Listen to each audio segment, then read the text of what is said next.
Si le conformisme pousse à désirer des choses qui ne le sont pas, à rester sourd aux élans de justice, de solidarité, d'inventivité, la transmission consiste, elle, dans la révélation de la force de l'esprit. Peut-on dire que seuls les êtres humains soient en mesure de penser ce qui n'est pas? Quelle est la vocation profonde de l'esprit? Est-ce l'exploration du réel? Nous avons tous eu des parcours différents, nous n'avons pas toujours réalisé que nous étions notre propre aventure. Souvent, nous avons attendu plus tard pour oser, commencer à être nous-mêmes. Pour certains, cela a semblé évident d'emblée, fluide. Pour d'autres, cela a été ou est encore un combat de tous les jours. Il nous a fallu beaucoup d'énergie et de courage pour enfin être ou dire nos ressemblances et nos différences, les accepter sans les juger. S'accepter tout simplement, réussir la prouesse de s'ancrer, de s'enraciner sans jamais être lourd, ou tirer de cette lourdeur des bulles d'air transparentes, légères pour voyager avec notre cœur. Nous sommes nés de nos parents, nos ancêtres voyagent en nous. Nous devons apprendre à être de notre parole pour véritablement être créateurs de notre vie et transmettre l'essence du ciel. Ce seront les disparitions brusques de Jérôme et puis de Sophie qui vont être à leur manière les détonateurs de cette chronique. Des gens d'ici, venus d'ailleurs, une trace, un témoignage de ces aventuriers du quotidien. Je n'ai jamais réalisé de reportage, pas trop le temps de la réflexion. Une amie se propose de m'aider. Elle filmera pendant que je me concentrerai sur l'interview. Nous sommes en 2012 dans les Pyrénées-Orientales. Madeleine, 69 ans, mariée, 4 enfants, à la retraite, vit à Saint-Michel-de-Lyotte et habite depuis 35 ans dans les Pyrénées-Orientales. Parce que je voulais refaire le monde. Je voulais aller dans un endroit où les choses n'étaient pas faites. En même temps, je changeais de vie puisque je recommençais à vivre avec mon mari, avec qui j'étais séparée depuis déjà un an. Et on a décidé de repartir comme ça dans un endroit nouveau où il y avait peut-être des possibilités qu'on n'avait pas à Paris. Alors le premier jour que je suis arrivée à Tarerac, c'était un petit village de montagne où il y avait 40 habitants à l'époque. Donc j'arrivais avec mon mari et mes 3 enfants. Il faisait un temps, c'était au mois de janvier, il faisait un temps magnifique. Je trouvais qu'il faisait chaud, que tout était merveilleux. Il y avait, au village, il y avait une vigne sur le côté, il y avait un homme avec son cheval qui était en train de labourer la vigne. Ça sentait bon, il y avait déjà des fleurs. Et je me suis mise en maillot de bain derrière un rocher et j'ai pris un bain de soleil. Et les gosses jouaient, couraient partout, ils étaient heureux comme tout. Viviane, 62 ans, vit en couple, un enfant, retraitée, vit à Campoussy et depuis 25 ans dans les Pyrénées-Orientales.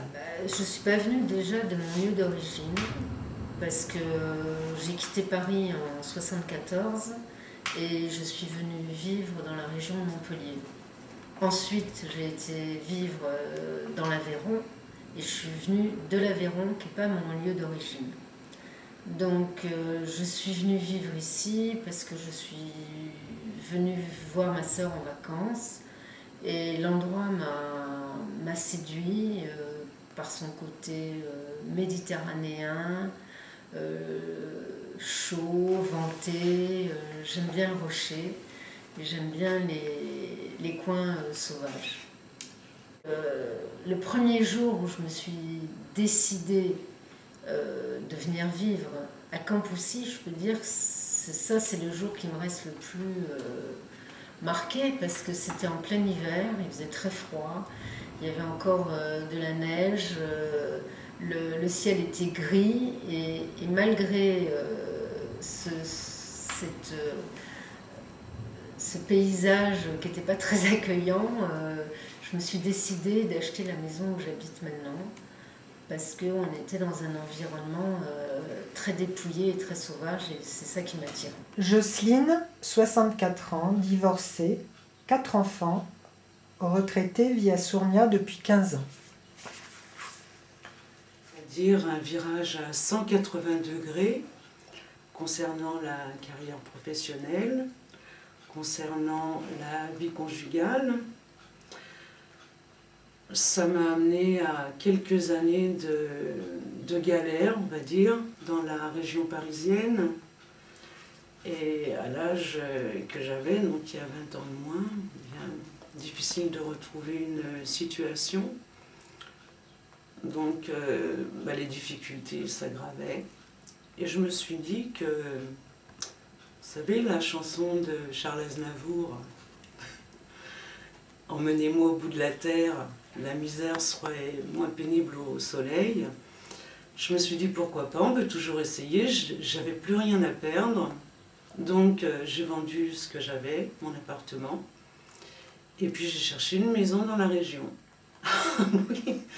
Oui, c'était assez folklorique parce que le déménagement s'était fait quelques jours avant mon arrivée. Je suis arrivée, il devait être 22 h, et au milieu des cartons, ne connaissant pas la maison, j'ai réussi à me faire un petit coin pour dormir en me disant il fera jour demain, on y verra plus clair. Et je ne connaissais personne, absolument personne à Sournia, parce que contrairement à d'autres personnes qui vont s'installer dans une région qu'ils choisissent, la plupart d'entre eux sont déjà venus en vacances, ou voilà, donc on choisit cet endroit pour venir passer sa retraite éventuellement. Moi, je ne connaissais absolument personne. J'ai découvert Sournia sur une agence immobilière, et donc j'ai pratiquement acheté cette maison sur photo. Et donc ça a été assez difficile dans les premiers temps parce que j'étais quand même un peu dépressive, on va dire, et j'avais pas envie de me lier avec qui que ce soit. Donc les débuts de Sournia ont été très difficiles. J'imagine. Marie, 49 ans, mariée, 2 enfants, enseignante spécialisée dans l'éducation nationale, habite à Villerac et vit depuis 30 ans dans les Pyrénées-Orientales. Je suis arrivée ici en 1982 suite à l'errance de jeunesse, et à ce moment-là, j'ai eu la chance de rencontrer mon mari tout de suite, dès le lendemain de mon arrivée dans les Pyrénées-Orientales, à Matemal très exactement, où il était instituteur là-haut, au village. Et voilà, donc c'est comme ça que je suis arrivée ici dans les Pyrénées, et c'est comme ça que j'ai découvert la lumière d'ici et que j'ai jamais plus eu envie de revivre en Bretagne. Alors le premier jour d'arrivée, c'était merveilleux. J'avais été déposée par un copain sur la place du village de Matemal, là-haut, en Cap-Cire. C'était le mois d'octobre, donc c'était l'automne qui là-haut est presque déjà l'hiver. Et il y avait, donc il faisait frais, un climat sec, avec déjà la neige sur les hauteurs. Et il y avait justement, j'étais installée en face du gîte et il y avait le berger qui arrivait avec son troupeau de moutons, et j'ai vu passer ce troupeau et cet homme tranquille, c'était bucolique avec ces montagnes à l'horizon. J'étais fascinée, quoi, vraiment fascinée du côté sauvage du lieu, voilà, du côté ivre d'espace, quoi. Et moi qui avais un grand besoin d'espace, j'étais en harmonie complète avec ce paysage. Maïté, 2 enfants, auxiliaire de vie scolaire et fait de l'animation théâtre pour enfants, habite à Perpignan et vit depuis 34 ans dans les Pyrénées-Orientales. Ça va être difficile. C'est par le père de mes enfants, en fait. Je suis venue dans les Pyrénées-Orientales. Dès le premier jour. Le premier jour, il y avait du brouillard. Quand je suis montée à l'endroit où j'allais habiter pendant 13 ans, avec le père de mes enfants, il y avait un gros brouillard. Donc, j'ai pas eu le loisir de découvrir le paysage. Et après, très peu de temps après, il y a eu toute une période de grand vent. Je me suis dit jamais je m'adapterai à ce département. Voilà. Et puis après, grand soleil. Donc voilà, ça m'a consolée. C'était dans quel coin? C'est dans le conflent Fenouillède. Véronique, 50 ans, mariée, 2 enfants, éducatrice, habite Villerac, vit dans les Pyrénées-Orientales depuis 30 ans. Alors, j'ai quitté donc mon lieu d'origine, c'est-à-dire la Savoie, en 83, sur un coup de tête, on peut dire. C'est-à-dire que bon, je n'étais pas seule d'ailleurs à l'époque à partir. Donc je vivais en couple et avec un autre couple, on a décidé donc de lâcher la Savoie pour partir à l'aventure, à la recherche de territoires un peu moins, comment on peut dire, civilisés. C'est-à-dire, en fait, en Savoie, je crois qu'on ne trouvait pas notre place, quoi. On ne trouvait pas notre place, un territoire très industrialisé, très peuplé, et on avait besoin de partir dans des zones où il y avait des choses à faire ou des choses nouvelles. Oui, je me souviens bien du premier jour d'arrivée dans les PO, oui. Alors, en fait, on avait décidé, pas de venir dans les PO, mais de venir dans une région de montagne et au soleil. Donc on s'était dit, la chaîne des Pyrénées, ça nous paraissait sympa, donc c'était le sud. Donc on s'était fixé comme objectif de traverser la chaîne des Pyrénées et de s'arrêter là où ça nous plairait. Et puis en fait, le premier soir, on est arrivé... alors, c'était à Finestré. On a débarqué chez des gens qu'on avait rencontrés lors d'une manifestation à Nîmes l'année d'avant. On est arrivé, un peu comme des fleurs, quoi. On s'est installé pour la nuit et le lendemain, on a commencé à parcourir après les alentours. Et là, ça a été le flash. Voilà. Oui. Véronique, 51 ans, célibataire, 2 enfants, à la recherche d'un emploi, habite Baillestavie et vit depuis 7 ans dans les Pyrénées-Orientales. J'ai décidé à un moment de ma vie, après la séparation donc avec le père des enfants, de me mettre en quête d'un lieu de vie, avec l'idée de faire peut-être une table d'hôte, quelque chose qui pourrait donc satisfaire moi, mes envies, mes désirs. Donc je suis partie dans le Var, et à cette époque j'ai téléphoné à une amie des Pyrénées-Orientales qui vit toujours ici et qui m'a dit qu'il y avait une opportunité pour moi de travail dans le coin. Donc je suis venue ici et je n'en suis pas repartie depuis. Je suis rendue là où se tenait ce restaurant qui existe toujours, pour y rencontrer donc la personne qui était supposée m'employer.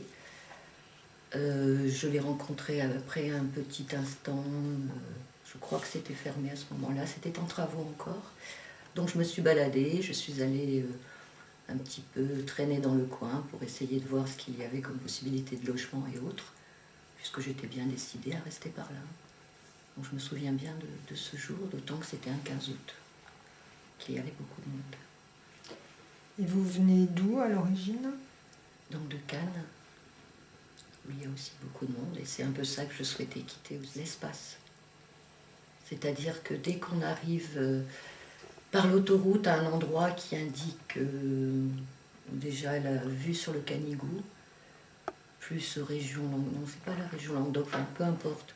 Il y a un moment où on a vraiment une vue et ça débouche sur un vaste espace de plaine qui est le Roussillon donc. Et je dois avouer que ça m'a beaucoup plu et me fait toujours le même effet quand je quitte le coin et que quand je reviens, j'ai cette vision qui me plaît beaucoup et qui me plaît toujours autant. Là, quand je suis arrivée, je n'avais pas de travail. Hein. Donc le seul truc que j'ai fait, c'est de faire les travaux qu'il y avait dans la région, c'est-à-dire je suis allée ramasser les sarments, j'ai escoussaillé la vigne, après je suis descendue jusqu'à Y pour faire les salades. J'ai travaillé à la coopérative, j'ai fait beaucoup de choses avant de trouver un travail fixe, quoi. Vous vous sentiez accueillie? Non. Dans... Ah non, pas du tout. Non. Pas du tout. C'était assez terrible parce que je ne m'attendais pas du tout à à cette mentalité. J'avais voyagé un peu, y compris dans des pays de l'autre côté de la Méditerranée. J'avais toujours été bien accueillie partout. Et là, j'ai senti une froideur, une méfiance. C'était vraiment difficile, très difficile. À part 2 personnes du village qui avaient vraiment été très gentilles, mais pas tout de suite, après, un peu plus tard, quand ils m'ont mieux connue. Mais c'était quand même difficile. Hein. Vraiment, quel accueil. Pouh, le glaçon, vraiment le glaçon, en plein visage. S'il y a des Catalans qui écoutent ça, ils vont pas être contents. Mais c'est vrai, c'est vraiment ce que j'ai senti. Alors j'ai commencé par travailler dans ce métier que j'avais effectivement étudié, donc j'étais architecte d'intérieur. J'ai travaillé pendant une dizaine d'années pour des architectes, des décorateurs, et c'est suite à ce travail que je me suis aperçue que ça ne m'allait pas non plus de travailler en ville, et donc j'ai quitté complètement ce métier en venant vivre à la campagne. Et est-ce que vous avez fait d'autres études ou d'autres formations finalement? Non. Non, tout ce que j'ai pu faire ensuite, je l'ai fait d'une manière autodidacte. Et quel type de métier alors vous avez exercé? J'ai commencé à faire de la couture, du patchwork, donc j'étais petite artisane, je faisais des expos, je vendais à des particuliers, mais je continuais toujours à travailler aussi chez des architectes parce que c'était mon métier et ça me permettait de vivre à la campagne. Et ensuite, je me suis tournée rapidement vers quelque chose de plus agricole, qui était plus en contact avec le milieu où je vivais. D'accord. Et donc, quand j'étais dans l'Aveyron, j'ai commencé l'apiculture. D'accord. Il me reste encore des patchworks dans ma maison que j'avais fabriqués il y a plus de 30 ans. Je travaillais dans un centre informatique. J'étais analyste programmeur. Et à Sournia...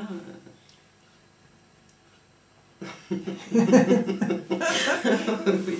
Non, mais de toute façon, je n'étais pas décidée à me relancer dans la carrière informatique. J'avais perdu trop d'années, trop de temps, donc j'étais obsolète, comme on dit dans le métier. Je ne savais pas du tout ce que j'allais faire. Je n'avais pratiquement pas de revenus parce que, une petite anecdote quand même, il faut que je précise, l'accueil dans les Pyrénées-Orientales, vu le nombre d'immigrés, entre guillemets, il y avait un contrôle très sévère au niveau du chômage. Donc ça n'a pas tardé, j'ai été convoquée très rapidement et on m'a donné 2 mois pour trouver du travail, sinon c'était la radiation. Et dans l'état où j'étais, puis comme je ne connaissais personne et puis que j'étais démotivée, je n'ai pas trouvé de travail, donc j'ai été radiée. Et là, plus aucun revenu.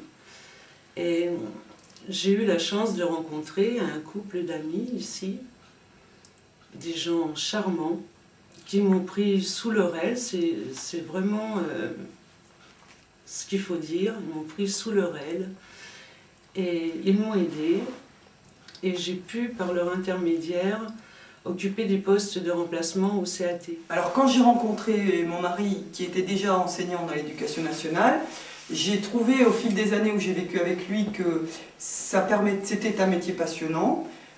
Et en plus, il avait suffisamment de temps libre pour pouvoir vivre à côté de son métier.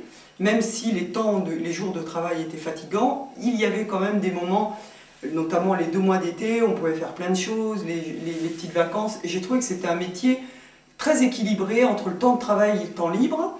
Et en plus, c'est un métier où on est avec les enfants. Donc j'ai tout de suite eu envie de me former dans cette direction. Ce que j'ai fait, j'ai tout refait, c'est-à-dire le bac, la licence, le concours IUFM, Voilà, et puis après, donc j'ai été enseignante pendant un certain nombre d'années, enseignante de classe ordinaire, et après, lui comme moi, nous avons fait une spécialisation de 3 ans pour devenir enseignant spécialisé et aborder l'éducation de manière encore plus humaniste. Et aujourd'hui, on fait le même métier, on bosse dans la même équipe.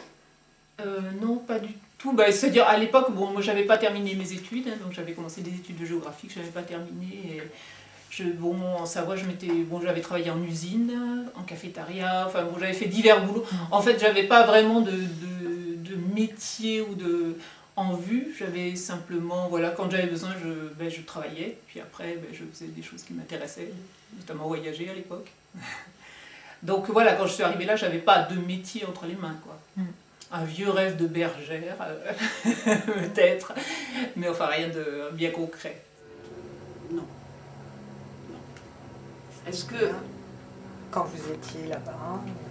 Non, quand j'étais là-bas et que j'étais donc en agriculture, j'étais pas du tout formée à l'agriculture, absolument pas. J'ai vraiment découvert avec le père de mes enfants ce monde-là, quoi, qui m'était inconnu. Qu'est-ce que vous aviez fait comme études auparavant? Que j'avais passé mon baccalauréat et c'est tout. Après j'ai repris des études plus tard, mais Dans ce fameux restaurant, je pouvais aussi faire la cuisine, assez polyvalente en fait. Et je dois avouer que les rapports ont très vite dérapé avec ce patron. Un homme de mon âge à peu près, mais avec aussi, je crois, de gros problèmes personnels qui ont dérivé dans nos relations d'employés et patrons et qui ont fait que ça a duré 3 semaines seulement. Je lui ai demandé de me mettre dehors en bonne et due forme parce que ça ne pouvait pas durer. Et j'ai par la suite trouvé un autre boulot de cuisine dans un autre établissement. J'y ai pensé, oui, j'y ai toujours pensé d'ailleurs, mais bon, dans la mesure où je sais ce qui me convient et ce qui ne me convient pas, je peux déjà mettre des limites et surtout supprimer tout ce que je ne peux pas faire. Donc après, tout ce qui est travaux en extérieur ou autre me conviennent, donc j'ai fait du maraîchage. J'ai appris un petit peu, très peu, mais de taille des fruits, enfin tout ce qui concerne le travail agricole dans la mesure où la région me propose. Et au niveau orientation, je suis un petit peu fâchée avec tout ce qui est ordinateur. Donc ça limite aussi les postes que je peux demander ou prétendre à occuper. Mais j'ai pas spécialement un souhait d'orientation particulière, c'est un peu... Ce qui me tombe dessus, si ça convient, fait l'affaire. Ça s'est pas fait tout de suite, hein. Oui. Mais déjà, moi, j'avais voulu partir de Paris, je ne l'ai pas dit tout à l'heure, mais c'était quand même aussi une des raisons. Parce qu'à l'époque, j'étais seule avec mes 3 enfants et j'habitais au Tarteret à Corbeil-Essonnes, qui était un endroit où il y avait beaucoup de délinquance, beaucoup de problèmes sociaux, etc. Et je me disais, seule avec 3 garçons, je ne vais jamais tenir le coup, il vaut mieux que je m'en aille. Et quand Georges m'a proposé de revivre avec lui, j'ai dit d'accord, on va aller là, on va élever nos enfants et puis on va pouvoir changer un peu les choses. On était à cette époque-là contre la société de consommation, c'était quand même tout de suite après 68, donc on voulait vivre près de la nature, et ça je crois que c'est assez réussi. Déjà mes enfants ne sont pas devenus délinquants, même si ce n'est pas toujours une grande réussite. Et puis, bien que je ne sois pas restée avec Georges, on a quand même chacun réussi un peu à vivre au moins pendant un temps, selon nos désirs. Vos enfants, ils vivent pas ici? Non, ils ne sont plus. Aucun d'eux n'est là pour l'instant. D'accord. Je reviens, mais je pense que dans leur tête, dans leur regard sur la vie, ici, à Tareyrac, pas à Tareyrac, à Saint-Michel-de-Yotte, je crois qu'ils ont vraiment fait des racines. Mais ils les ont faites après Tareyrac et pas avec leur père. Non, j'ai complètement l'impression d'avoir été créateur de ma vie, vu que chaque endroit où j'ai vécu, j'ai trouvé un autre moyen de subsistance, un autre métier. Donc à chaque fois, je me suis adaptée et j'ai créé quelque chose qui que j'avais l'impression d'être complètement autodidacte. Je n'irai peut-être pas jusqu'à ce terme, parce qu'il y a un moment où on fait des choix et après c'est plus une aventure, on travaille, on réalise. Je le vis pas comme une aventure au quotidien. Ah, oui, tout à fait. Tout à fait. Parce que, à présent, là, moi, je me sens parfaitement bien, comme réalisée, pourtant ne faisant pas grand-chose. Mais bon, je sens que je me suis réalisée. Et je dirais même, avec le recul, je n'ai qu'un regret, c'est de ne pas avoir pris cette décision 20 ans plus tôt. Oui, j'ai vraiment eu le sentiment, alors là pour le coup, j'ai vraiment eu le sentiment d'être créatrice de ma vie, dans la mesure où j'ai pas eu envie de subir un climat qui ne me convenait pas, voilà. Donc j'ai eu très vite envie de partir dans un pays de lumière. Ensuite, j'ai eu très vite envie de vivre auprès de la nature. Ce que je crois et que j'ai voulu transmettre comme valeur première dans l'éducation de mes enfants, ça a été justement d'être en accord avec sa conscience en profondeur. Ne pas faire de concessions, alors bien sûr s'adapter aux difficultés, aux contraintes de la vie, parce qu'il y en a forcément, mais ne pas faire de concessions avec notre projet profond. Voilà. Et moi, j'en ai pas fait parce que je me suis débrouillée pour me créer les conditions optimales d'existence. Alors, créatrice de ma vie. Oh, c'est difficile comme question. Je pense. Enfin, je crois que c'est bon, c'est plutôt les événements qui ont. Enfin, comment dire, des choses qui sont... Bon, là, par exemple, j'arrive à Finestré, bon, je trouve des gens sympas, je fais le tour, je suis de nouveau accueillie par des gens vraiment agréables et tout ça, et bon, je m'installe, et il y a plein de choses comme ça qui arrivent et qui, petit à petit, bon, ben, font que je reste ici. Et après, pour le travail, ça a été la même chose, c'est-à-dire que, bon, on m'a proposé En fait, je ne suis pas allée vers les choses en me disant, je vais faire telle chose, je vais... C'est plutôt, bon, il y a eu des opportunités et hop, elles ont... Après, je les ai... Bon, je m'en suis saisie. Oh là là, question difficile. Hein. Créatrice de ma vie. Sans doute pas au départ. Sans doute pas au départ. C'est l'amour qui m'a guidée. Est-ce que je peux dire que ça a été... Est-ce que je peux dire à partir de là que j'ai été créatrice de ma vie? Non, j'ai suivi le père de mes enfants. Je l'ai suivi dans son histoire, dans ce qu'il avait créé là-haut à la montagne, je l'ai suivi. Après, j'ai été beaucoup plus moteur dans les choix que j'ai pu faire quand je me suis séparée du père de mes enfants. Mais sinon, voilà, a priori, quand je suis arrivée à la montagne, avec lui, je le suivais. Même s'il y avait beaucoup de choses qui me correspondaient bien. La vie à la montagne, les bêtes, le grand air, tout ça. C'est vrai que c'était, pour moi, ça résonnait de manière très positive. Mais après, c'est vrai que tout ce qui était initié là-haut avec sa famille n'était pas de mon fait du tout. Hein. Oui. D'une façon, et absolument pas d'une autre façon, dans le sens où j'ai toujours eu de bonnes opportunités. Donc, comme je disais tout à l'heure, des choses me tombent dessus, façon de parler, bien sûr, je bute dedans, peu importe. Et à ce moment-là, si la chose me convient, que ce soit un travail, une activité, un lieu, quoi que ce soit, c'est moi qui ai le choix à ce moment-là. C'est peut-être là que, sans parler de création, mais que c'est mon choix qui fait que j'adopte ou pas cette idée-là, ou ce travail ou autre. Mais c'est vrai que tout au long de ma vie, jusqu'à ce jour, les choses se sont succédées de manière assez plaisante et sont toujours tombées à pic au moment où j'en avais besoin. Des choses qui me conviennent, d'autres moins, mais à ce moment-là, il suffit de refuser. Que si les choses devaient être organisées de manière prévisible et régulière, je sais que ça me pose problème. Donc en fait, je n'ai pas cherché à fonctionner ou à faire fonctionner les choses autrement. Dans tout.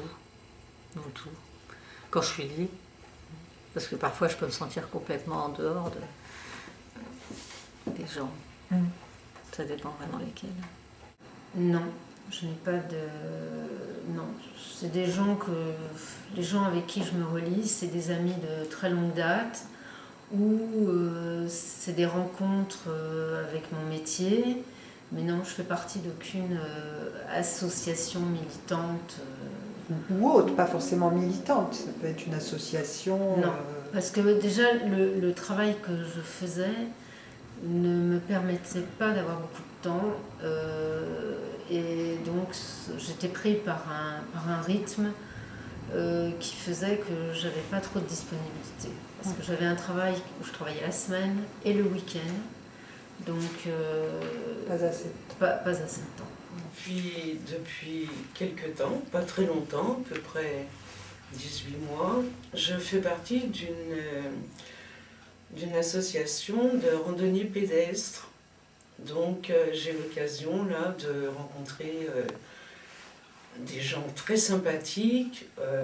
On va se promener régulièrement le mercredi après-midi, on fait des sorties mensuelles, parfois sur 2 jours, et franchement j'y ai trouvé quelque chose de très agréable. Ça me fait sortir de chez moi, qui suis assez casanière d'ailleurs, et c'est vraiment très très agréable. Alors oui, j'ai à la fois une pratique sportive et une pratique militante.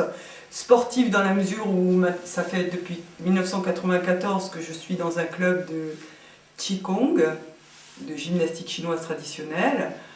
Et je continue, cette année je fais une formation pour devenir moi-même enseignante de Qigong. Voilà. Et sur le plan du militantisme, entre guillemets, je suis pas quelqu'un de militant acharné, mais j'essaye à mon petit niveau de militer pour une éducation de meilleure qualité, pour le respect des enfants et des enfants, même s'ils sont issus de milieux défavorisés. Et justement parce qu'ils sont issus de milieux défavorisés, je suis rapidement scandalisée par de la discrimination sociale qui entraîne, je trouve, de la discrimination éducative. Donc j'ai la chance d'appartenir à une corporation, celle des rééducateurs de l'éducation nationale, qui sont très fédérés. On a une fédération remarquablement démocratique. Les politiques nationaux feraient bien de s'en inspirer. Et à travers cette fédération, il y a des tas d'actions qui sont menées pour la défense de notre boulot et de l'éducation spécialisée du système public, c'est-à-dire de l'aide gratuite aux élèves en difficulté. Parce qu'on est de plus en plus dans un système qui va vers la privatisation de l'éducation et la médicalisation de la difficulté. Donc je suis très investie dans mon métier et aussi dans une énergie comme ça de combat pour les droits de l'enfant.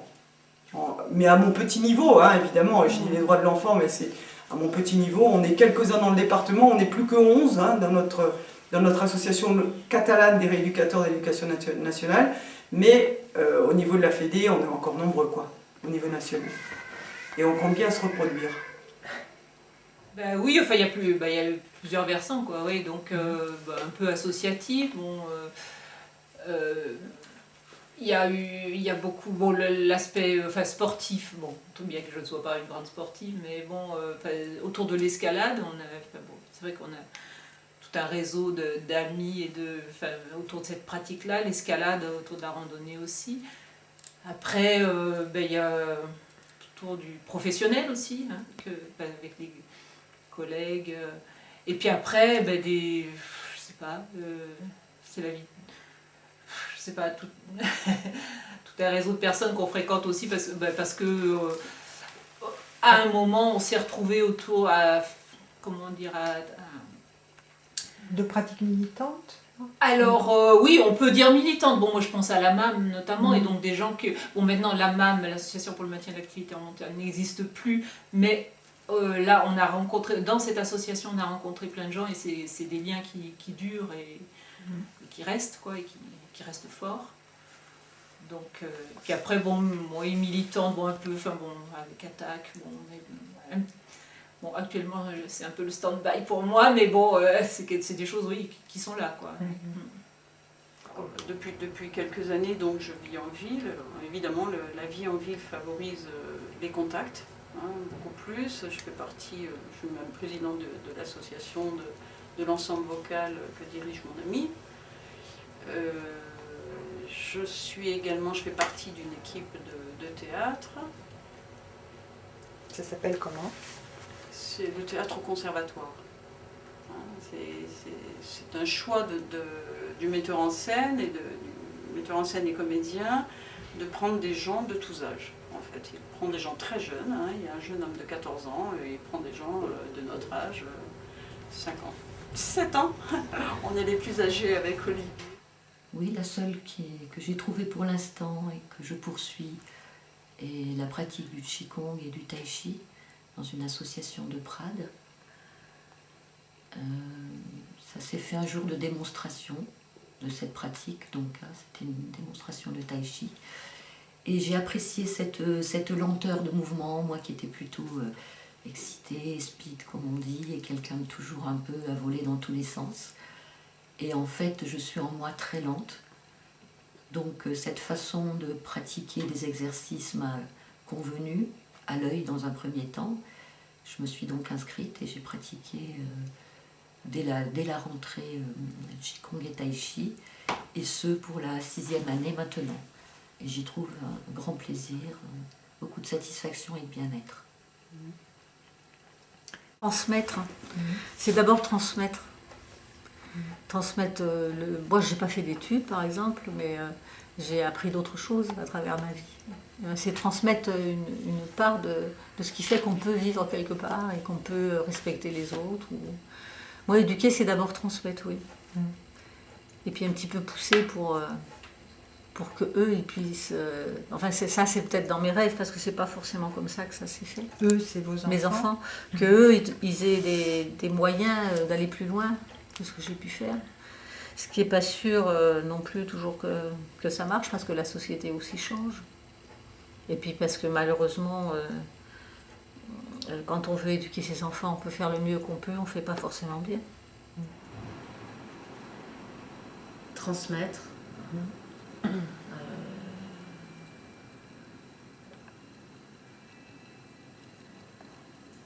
sais pas. Éduquer. Éduquer.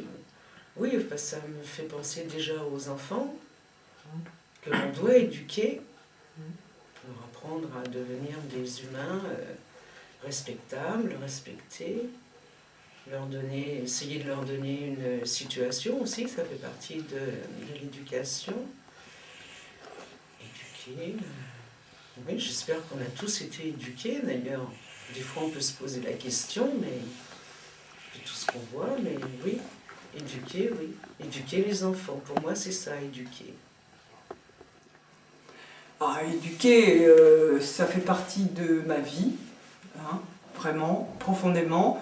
D'abord parce que j'ai eu la chance d'éduquer un fils et une fille qui sont devenus des êtres humains, très humains. Et puis ensuite, sur le plan professionnel, je suis enseignante depuis 1992. Puis là, depuis 2003, que j'exerce ce métier d'enseignant spécialisé, là je suis vraiment en relation éducative avec les enfants, parce que je ne suis plus dans une dynamique d'apprentissage. Je suis maintenant cantonnée à l'éducation, et c'est ce qui est merveilleux, parce que je travaille avec des humains et plus avec des élèves, c'est-à-dire que je n'ai rien à leur apprendre, et que je ne fais que... Je crois que l'éducation, c'est ça, c'est savoir écouter ce que les gens ont à dire, même s'ils sont tout petits. Et donc, ne pas chercher à leur imposer notre façon de voir les choses, mais les aider pour qu'ils deviennent eux-mêmes, et pour qu'ils arrivent, leur montrer qu'il y a des adultes qui croient en leur projet de vie, quoi. Même pour des enfants de 4 ans. C'est la magie de l'éducation, c'est qu'on arrive à créer une communication subtile avec des enfants pour vraiment leur donner l'envie de vivre. Je crois que l'éducation, c'est ça, quoi. C'est une certaine transmission du désir de vivre. Éduquer. Bon, ben, je sais pas, il y a l'éducation bon, par rapport aux enfants, donc bon, ben, leur apprendre à les mener vers l'autonomie, bon. Et puis après, il y a bon, l'aspect bon, qu'on retrouve dans l'attaque, l'aspect éducation populaire, éducation d'apprendre aux gens ou comment dire, Ah, stop! Trop compliqué!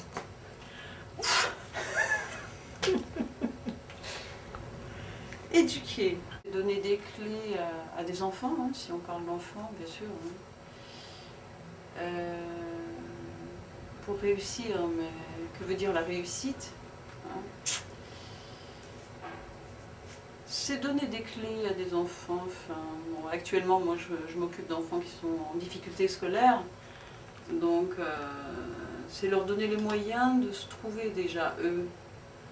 Après, évidemment, l'adaptation au milieu scolaire, c'est secondaire. L'adaptation au milieu scolaire, c'est quand même secondaire. Mais bon, je suis censée, par le métier que j'exerce, de faire en sorte que ces enfants soient intégrés au milieu scolaire. Mais profondément, je pense que ces enfants, ce dont ils ont le plus besoin, c'est de prendre de l'assurance, c'est d'être bien dans leur peau, en fait. C'est ça qui prime. Et quand ça marche, ben, le reste suit. Voilà. Alors, je parle au niveau scolaire, après...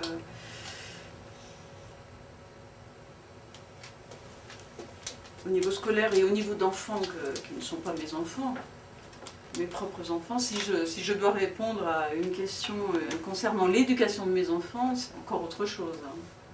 C'est pas du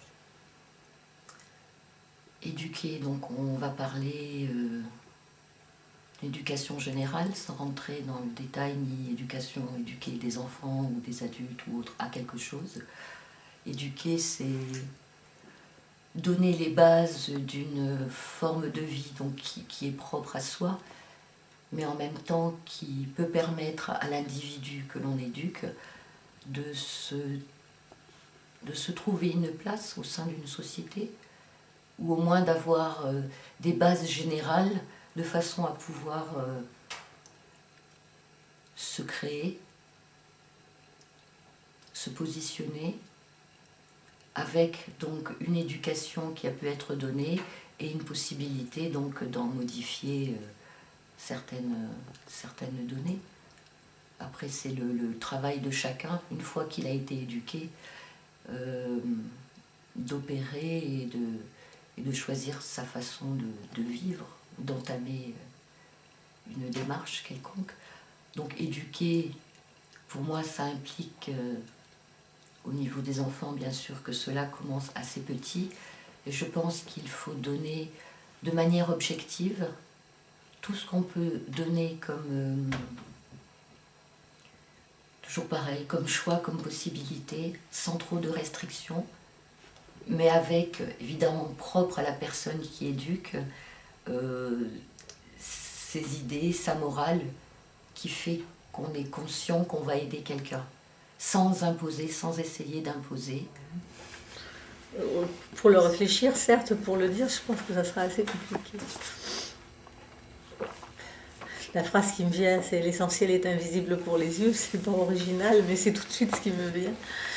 Et c'est vrai, je crois que c'est très vrai.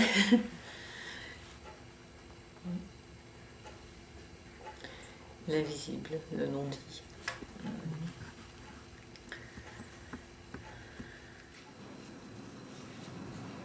Non, je crois pas trop. Je suis quelqu'un qui est plutôt dans le concret, dans le réel, donc je peux sentir des choses, mais pour moi c'est pas invisible. Vu que je les sens, c'est déjà plus dans l'invisible. À l'invisible. C'est bien mystique, non? Qu'est-ce que ça évoque pour moi, l'invisible? Oh là là, alors là, on va aborder un sujet philosophique. Moi, je crois à la vie après la mort. Ah bah oui, bien sûr, hein, bien sûr. Hein. Évidemment. À plusieurs niveaux, à plusieurs niveaux. Oui, bien sûr, bah d'abord parce que je pense que tout n'est pas dans le paraître, déjà, sur un premier plan. Je pense que la qualité d'un être humain ne se juge pas à son milieu social, ni à sa tenue vestimentaire, ni à sa fonction professionnelle, ni à rien d'autre. Je crois que la qualité d'un être humain se juge d'abord à sa qualité d'humain, justement. Et puis, quand je suis devenue enseignante, j'ai reçu en cadeau de la part de la directrice de l'IUFM de Perpignan de 1991, Anne-Marie Cové, j'ai reçu un petit mot. Elle m'a posté un petit mot pour me remercier d'avoir été son élève pendant 2 ans. Et elle m'écrivait une phrase du Petit Prince qui disait l'essentiel est invisible pour les yeux. Et j'avais été très touchée par cette phrase parce que justement, ouais, je crois que c'est Saint-Exupéry, il a tout dit quoi, en disant ça, parce que je pense que vraiment l'essentiel est de plus en plus. Je pense que l'essentiel est invisible pour les yeux. C'est d'ailleurs un paradoxe aujourd'hui qu'il y a une caméra devant moi de dire ça, mais je le crois vraiment, que l'essentiel est invisible pour les yeux. Ah, ça m'intéresse absolument pas. Ah non. Quoi? L'invisible. Ah non, mais alors vraiment, ça... Enfin, je veux dire, je suis pas du tout ésotérique, mais alors vraiment, je suis d'un terre-à-terre, peut-être navrant, pour certains, mais... Ah non, alors vraiment, là, bon, après, je sais pas... Ceci dit, grâce, on peut dire, à l'épreuve que j'ai traversée avec ma maladie, j'ai été obligée de me poser, par exemple, alors, bon, par exemple, dans ma chaise longue, parce que j'ai passé quand même pas mal de temps, au moins 2 mois quasiment, donc dehors, mais c'était pas de l'invisible, c'était bon, à sentir les choses, à sentir le vent, à écouter les bruits, enfin des choses comme ça, des choses, mais c'est pas, bon, on peut pas appeler ça de l'invisible, c'est quand même du palpable, parce que c'est des bruits, c'est des sons, des odeurs, des choses comme ça. Donc là j'ai appris au moins ça, à me poser pour apprécier ça, quoi. J'ai pris le temps, quoi, du coup, ce que je n'avais jamais fait jusqu'alors. Mais après, voilà, l'invisible, non, c'est pas mon truc. Oui, bien sûr. Oui, oui, j'accorde une grande importance à l'invisible. Une grande importance, enfin... C'est-à-dire?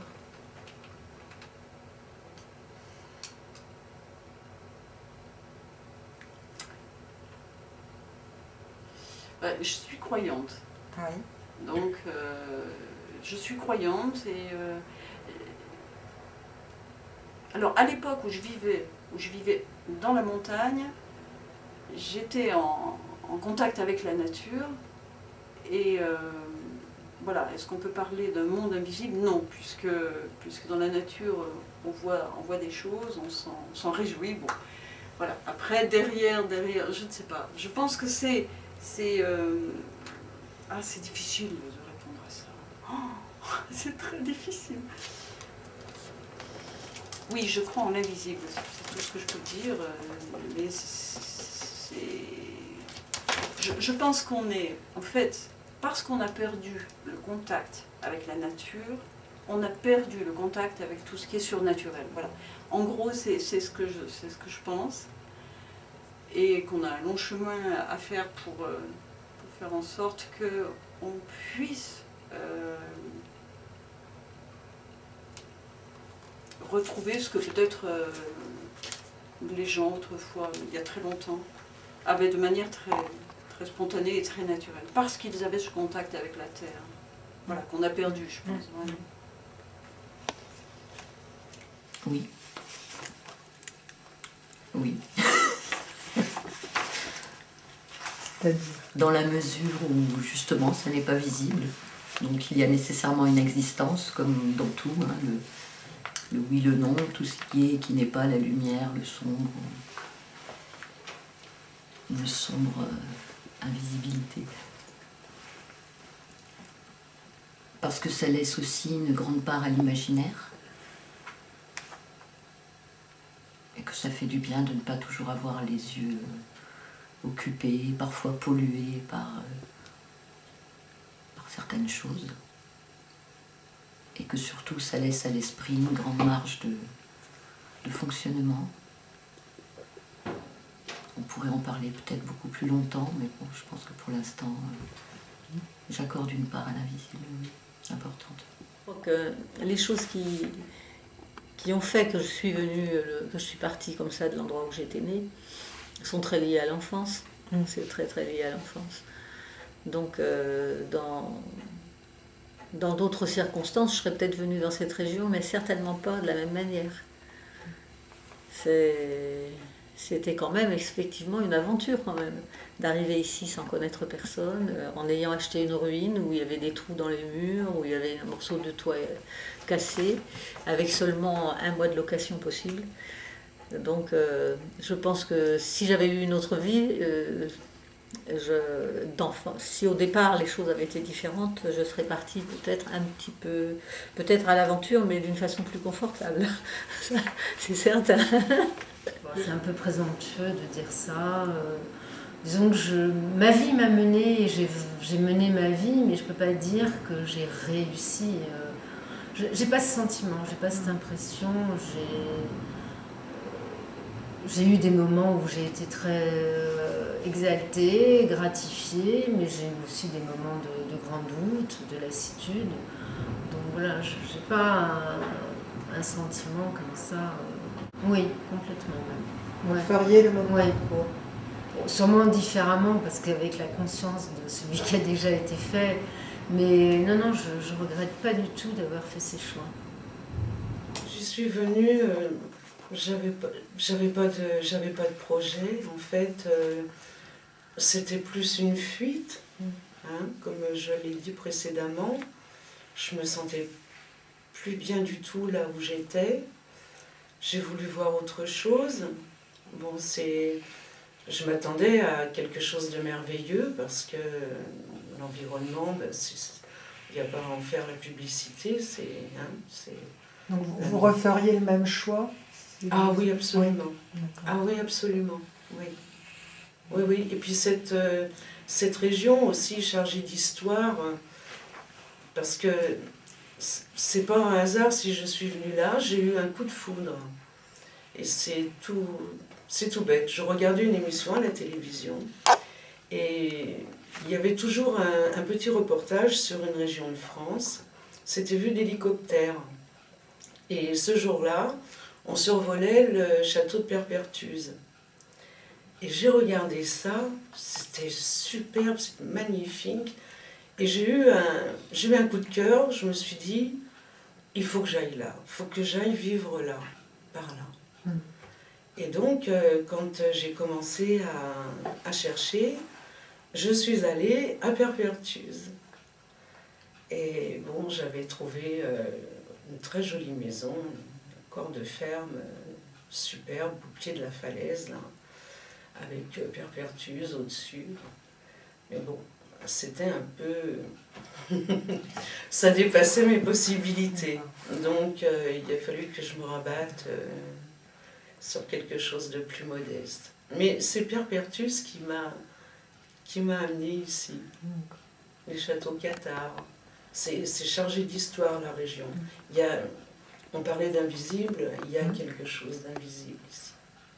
Que vous ressentez toujours? Oui. Ah oui, oui, oui. On se sent imprégné quand on est dans certains endroits, on se sent imprégné. Enfin, moi toujours, je me sens imprégné.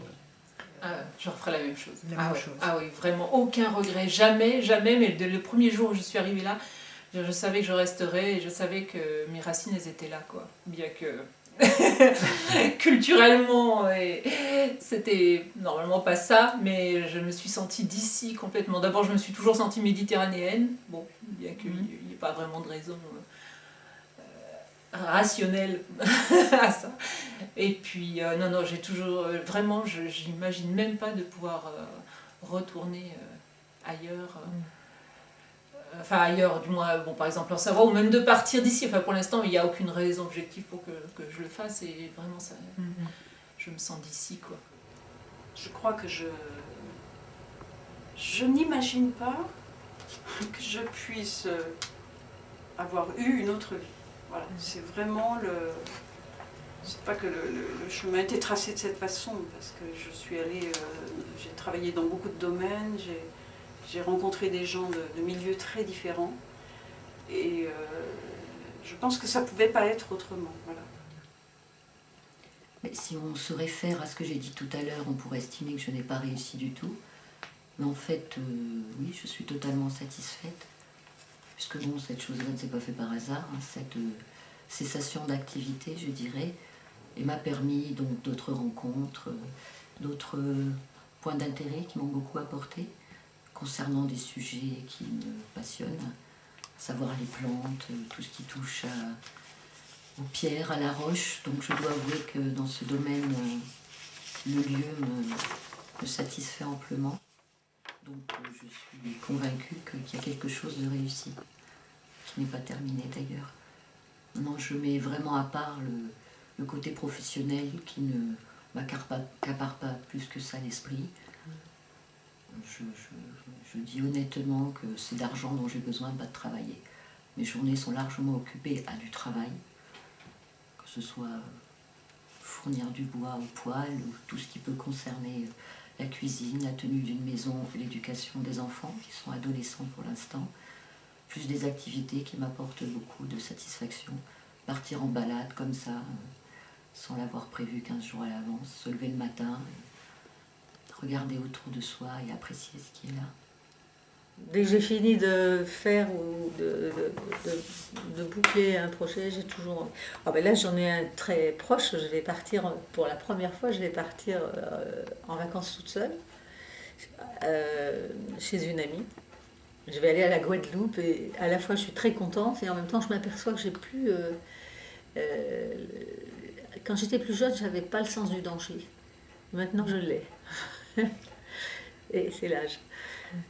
Et quand j'étais plus jeune, je serais partie sans me poser aucune question, sans rien. Là, je vais partir, mais j'ai déjà dit à Harry qu'il fallait qu'il s'organise quand je serais morte, si jamais il y avait un tsunami ou si l'avion s'écrasait, pour qu'il touche la moitié de ma retraite. Ça serait dommage de le laisser à l'État. Et ouais, je pense à faire des petits mots pour mes enfants, pour qu'ils sachent que j'aurais pensé à eux, ou des trucs comme ça. C'est idiot, quand j'étais plus jeune, je ne me posais pas la question. De faire taire, c'était terminé. Ben, actuel, là, je suis en train de réaliser un projet dans le lieu où je travaillais. Donc, je suis en train de réaliser un petit bassin de nage qui va me permettre d'avoir une activité sportive régulière, ce que j'ai besoin. Et je vais me remettre à faire du patchwork parce que ça, c'est le côté artistique. Et donc, je suis en train déjà de classer mes tissus, d'y penser, d'y rêver. Non. Non, je me laisse porter. Je vais au jour le jour. Carpe diem. On ne sait pas si demain... Bon, des projets à court terme. Moi, les projets que je peux avoir, c'est surtout à travers mes enfants. Parce que j'ai eu la chance qu'ils me rejoignent dans cette région. Les 3 enfants qui me restent. C'est quand même assez rare. Hein, c'est plutôt l'inverse qui se produit. Les enfants de la campagne ou de la montagne s'en vont vivre en ville. Et les miens ont aussi quitté la ville pour venir s'installer à l'endroit où je vis. Ah ouais, j'en ai plein. Alors, j'en ai plein. D'abord, déjà, le projet à court terme, là, c'est d'obtenir mon examen. J'ai déjà eu la partie technique, il me manque la partie pédagogique. Donc ça, c'est le premier projet. Le deuxième projet, c'est de finir la maison qui n'est pas terminée, c'est de boucler le studio en bas. Il y a pas mal de boulot, mais là, je ne vais pas être seule sur l'affaire. Hein. Mais c'est moi qui vais être à l'origine. Voilà, parce que les femmes, elles sont quand même à l'origine des projets, même si ce n'est pas elles qui les concrétisent complètement. Et puis, j'ai un projet avec mon mari qui est de partir 6 mois sur le continent asiatique et de sillonner un petit peu du Népal au Laos, en passant par l'Inde et en passant par le Cambodge. Voilà, retourner sur des terres qu'on a déjà visitées un petit peu, mais prendre le temps de le faire, parce que jusqu'à présent on est parti là-bas que pour des petites vacances pour éviter la période de mousson estivale. Et donc là on s'est dit qu'on partirait de septembre à février. Donc ça c'est un projet pour l'année prochaine. Voilà. Ouais, Ça déjà, là, ça fait 3 projets qui sont importants et que j'aimerais bien qu'on concrétise. Enfin, des rêves, des projets. Bon, alors, en rêve, mon rêve, ça serait d'aller en Mongolie. Voilà. Donc, de partir en train, à pied, voilà, jusqu'en Mongolie, et puis d'y passer un certain moment. Après, en termes de projet, ben, moi j'ai envie de construire une autre maison. Alors là, c'est carrément obsessionnel. Bon, alors, par contre, comme je ne pourrais pas le faire toute seule, là, parce que j'ai quand même beaucoup moins d'énergie et tout, donc il faut que je sois soutenue. Pour l'instant, c'est pas le cas. Mais voilà, bon, bâtir une autre maison, une maison autonome, en terre, enfin voilà, avec... ça c'est bon. Oui, c'est un projet que j'aimerais bien réaliser dans les 3 ans à venir. Ah. Voilà. Oui, j'ai dans le projet au niveau théâtral de fonder une petite troupe. Ça, j'aimerais vraiment le faire. Alors, soit ça se fera avec des adolescents, soit avec des adultes. Il faut que je reprenne un atelier d'adultes que j'ai laissé tomber pour un temps parce que voilà, ça s'est pas présenté, hein. J'avais pas le nombre suffisant de personnes, mais c'est vrai que j'aimerais fonder une petite troupe de théâtre. Après, avec mon ami, on a l'intention de... Enfin, mon ami est en train d'acheter une maison à la montagne, donc on a l'intention de revenir de manière plus régulière en montagne, de se retrouver le plus souvent possible en montagne. Il se pourrait fort bien que je crée une petite entreprise dans le bio, voilà, être au service par exemple des personnes à la montagne qui n'ont pas accès au bio, des personnes âgées qui pourraient avoir besoin qu'on leur amène du bio justement. Voilà. C'est possible que j'aille dans ce sens-là. Non, je peux dire quasiment pas, je prends les choses comme elles viennent. J'ai une part de rêve qui s'oriente toujours vers les voyages, c'est-à-dire que la chose pour laquelle je me motiverais vraiment si je devais me mettre à travailler assidûment, régulièrement et de manière effective, serait dans le but déjà de pallier aux besoins des enfants bien sûr, mais de mettre en place un système de voyage, d'échappée belle, parce que ça m'a toujours quand même attirée et que j'ai toujours pu le faire. C'est une chose qui me manque un peu maintenant, du fait d'un petit déficit financier. Mais c'est quelque chose qui me touche beaucoup, le mouvement, la sédentarité, quelque chose de plaisant, dans un cadre plaisant, mais c'est plus un point de chute, je dirais, qui doit être accueillant, qui peut y recueillir donc mes affaires, même si il y en a peu. Mais oui, la partie voyage, découverte, nouveau, quelque chose des rencontres aussi. Je peux les remercier d'avoir existé, hein. Déjà au moins ça, même si parfois ça a été un peu difficile. Ouais, je suis quand même contente qu'ils soient venus au monde. Ouais. D'être déjà sincère avec soi-même et de trouver la vie, le travail qui nous correspond le plus, quoi. C'est vraiment d'aller dans cette direction toujours, d'affiner ce pourquoi on est fait et essayer de le sentir au plus profond de soi. Je crois que je leur ai déjà transmis parce qu'ils ont dû le comprendre depuis déjà pas mal d'années, puisqu'ils m'ont rejoint ici. Ils ont recherché une certaine qualité de vie qu'à mon avis on ne peut trouver que dans des endroits comme ça, où c'est pas trop grand, où on peut... comment dire, je trouve pas mes mots là. Enfin, on ressent vraiment la vie. C'est pas surfait, c'est pas artificiel, il y a une certaine pureté. Je pense que pour les enfants, leurs enfants à eux, mes petits-enfants, je pense que vivre dans des endroits comme ça, c'est bénéfique. Je sais pas, merci de m'avoir rejointe parce que c'était pas couru d'avance et c'est une grande preuve d'amour Parce que moi j'étais partie toute seule. Je voulais qu'ils vivent leur vie, je leur ai jamais rien demandé, jamais rien imposé. Donc oui, merci de m'avoir rejointe. Ouais, je l'ai dit tout à l'heure, je crois que ce qui est essentiel, c'est ça, c'est ne pas faire trop de compromis par rapport à ses désirs profonds, essayer de s'adapter à la vie tout en étant en accord avec soi-même, de manière à pas accumuler de la rancœur, accumuler une insatisfaction de vie, quoi. Être en accord avec la vie, ça c'est la première chose. Et puis ce que j'ai essayé de leur transmettre aussi, c'est l'équilibre dans l'équilibre.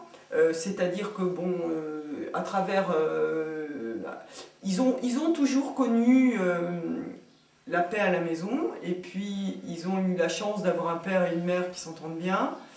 Et donc, c'était une façon... Bon, on a eu de la chance aussi, on a fait des compromis aussi, mais on a eu de la chance de se rencontrer aussi. C'est même un privilège, je crois, parce que je vois beaucoup de familles qui sont désunies dans mon métier, et ça entraîne beaucoup d'angoisse pour les enfants. Donc on a essayé d'être le plus paisible possible pour nos gamins, et ils sont tous les deux en couple aujourd'hui, avec des personnes charmantes, vraiment, qui sont des gens qui leur ressemblent, et j'espère qu'ils resteront avec eux, qu'ils auront des gamins, et puis qui leur donneront le meilleur d'eux-mêmes, et puis que j'aurai des petits-enfants. Si tu m'entends. Ouais, voilà quoi. Ok. Ouais. Bon, merci.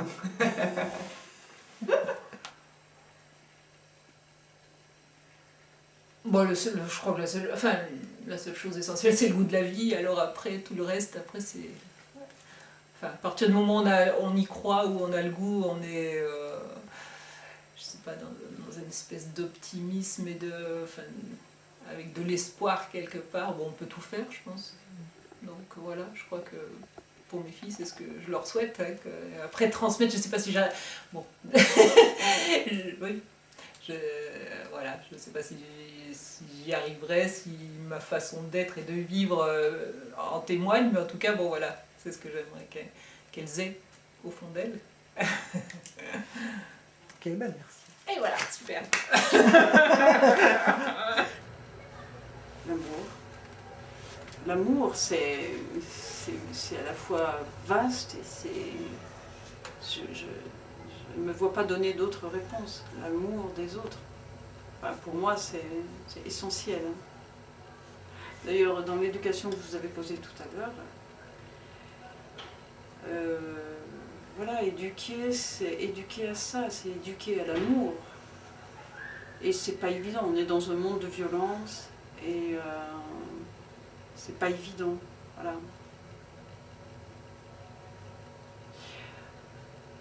Moi j'ai un modèle, hein. Je suis croyante comme je vous le disais, j'ai un modèle, c'est Jésus. Jésus, pour moi, c'est un homme qui a donné sa vie par amour. Voilà. Bon, avant d'être évidemment comme Jésus, on en est loin de toute façon. Mais pour moi, c'est un modèle, c'est essentiel dans ma vie, c'est devenu essentiel. Alors que pendant de longues années, je m'en suis complètement écartée. C'est vrai que j'ai été formée, je suis d'un milieu très catholique par ma mère, ma grand-mère, et puis par d'autres personnes que j'ai rencontrées, des religieuses en pension, etc. Et j'ai mis ça de côté pendant de longues années, et c'est en train de revenir à la surface, et c'est en train de redevenir essentiel pour moi. Merci. C'est tout. Oui. Bon, j'ai pas beaucoup souri, hein, mais tes questions, elles sont trop sérieuses, Joanne. J'aimerais leur passer tout ce que j'ai eu comme chance. Je ne pense pas qu'on puisse transmettre la chance, mais au moins les orienter vers un chemin qui va amener donc cette chance, et leur transmettre bien sûr les valeurs dans lesquelles je crois moi. Donc qui est quand même, pour revenir aussi à l'éducation, un minimum de morale, sans pour autant m'étaler sur le sujet. Enfin, un peu de rigueur, il en faut, de l'honnêteté, un peu de folie, mais surtout quelque chose qui leur permette, eux, de discerner d'eux-mêmes dans leur vie future, tout ce qui pourra être bon ou pas pour eux. Donc c'est plutôt ça qui m'interpelle dans la transmission de quelque chose. Sinon, je pense qu'après, c'est chacun sa vie, chacun son chemin, sans pour autant laisser aller. Hein. Je ne crois pas en ça. Oui, transmettre le fait de se trouver au bon endroit, au bon moment, parce qu'il y a quand même beaucoup de positifs qui en revient à ce moment-là. Si on sait où se positionner. Avec les erreurs que cela implique, bien sûr.